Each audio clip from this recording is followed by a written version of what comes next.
नमस्कार दर्शक बंधु भक्ति पुराण आउ एक नुआ वीडियो को आपन को स्वागत करुछि। थरे अर्जुन भगवान कृष्ण को गोटे प्रश्न पचारिले, हे केशव, जदि गोटे लोक पाप और पुण्य काम करी मरी जाए तार फल आत्मा काहेकि भोग करे?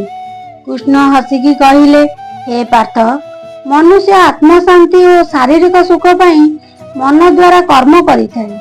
शरीर द्वारा करिथिबे पाप शरीर को ही भोग करिथाए, अर्थात ताहा घरु टंका चोरी करी मनीष सुखी होइथाए। एहा हेउछि शरीरर पाप। आउ आत्मा द्वारा करिथिबा पाप आत्मा ही भोग करिथाए, अर्थात अन्यर घरु टंका चोरी हेले मनुष्य खुशी होइथाए।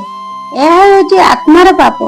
एही शरीर को मर्त्य सुख दुख मिलिथाए। आउ आत्मा को स्वर्ग किंबा नरकरे सुख दुखर प्राप्ति होइथाए। ए वीडियोटी जदि आपन माननको भल लागिथाए तेबे ए चैनल को सब्सक्राइब आउ ए वीडियो को लाइक से शेयर करंतु। नमस्कार।